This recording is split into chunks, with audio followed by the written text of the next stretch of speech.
បាទសួស្តីអ្នកនរគ្នាវីដេអូនេះខ្ញុំចង់ចែកម្លែកអំពីរបៀបក្នុងការ live វីដេអូលើ YouTube តាមរយៈទូរស័ព្ទដៃបាទ smartphone ហើយយើងធ្វើមិនខ្លះបាទជំហានដំបូងយើងចូលទៅបើកមុខងារ auto rotate សិនបាទអញ្ចឹងយើងចូលទៅក្នុង screen យើងអូសពីលើចុះក្រោមមកអូសទៀតបានយើងអាច live វីដេអូផ្ដេកបានបើមិនដូច្នោះទេយើង live បានតែបញ្ឈរទេអូខេខ្ញុំបិទទៅវិញខ្ញុំបើករួចហើយតោះទៀតយើងចូលទៅក្នុង app YouTube Studio យើងបាទ app YouTube Studio យើងនៅនេះវាចេញ home screen បែបនេះអញ្ចឹងយើងចុចកន្លែងប៊ូតុងអ្នកឬក៏ U នៅស្ដាំដៃក្រោមនេះមកយើងអាចដូរ channel បានបើសិនយើងចង់ live លើ channel ណាមួយយើងចុចកន្លែង switch account នេះបើយើងរើសយក channel មួយហ្នឹងយើងនៅឈរនឹងដដែលបាទបន្តទៀតដើម្បីចូលកន្លែង live យើងចុចសញ្ញាលេខបូកនៅក្រោមកណ្ដាលនេះ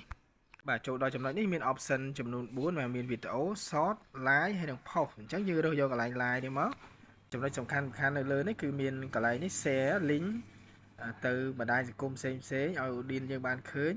កន្លែងនេះគឺដូរមុខងារកាមេរ៉ាបាទចុចទៅយើងឃើញមានបដូរកាមេរ៉ាមុខក្រោយបន្ទាប់មកគឺសញ្ញា microphone នេះគឺបិទសំឡេងបើសិនយើងចង់ live អត់ឮសំឡេងខាងនេះគឺបិទវីដេអូយើង live អត់ឲ្យឃើញរូបភាពបាទក្រោមសំខាន់បាទគឺកន្លែងមុខងារយើងចង់ live បញ្ឈរឬក៏បដេកបាទបើសិនយើងចុចកន្លែងនេះ vertical គឺ live វីដេអូបញ្ឈរឥឡូវយើងចង់ live បដេកណាចុចកន្លែង live បដេកមកបាទយក horizontal អាហ្នឹងបដេកបន្តទៀតយើងចុចសញ្ញារូបប៊ិចនៅក្រោមនេះបាទចុចកន្លែងហ្នឹងមកបាទកន្លែងនេះគឺវាឲ្យមុខងារយើងបាទសញ្ញារូបប៊ិចនេះយើងចង់ដូរ thumbnail ដែលតែខ្ញុំអត់ដូរទេខ្ញុំធ្លាប់ដូរដែរដូរអត់កើតគាំងអត់ដឹងថាទូរស័ព្ទបងប្អូនអាចដូរបានអត់ទេ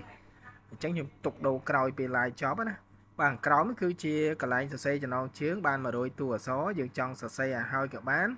យើងចង់ live ចប់ចាំសរសេរក៏បានដែរបាទកន្លែងនេះគឺយើងដាក់ public ទៅកន្លែងនេះដោយសារខ្ញុំជាប់ auto អញ្ចឹងយើងយក public បានវាឲ្យដើរបាទកន្លែង audio នេះយើងយក not for kids ណាបើក្រោម description មកយើងសរសេរឲ្យហើយក៏បានទុកក៏បានដែរយើងចុច next ទៅបាទ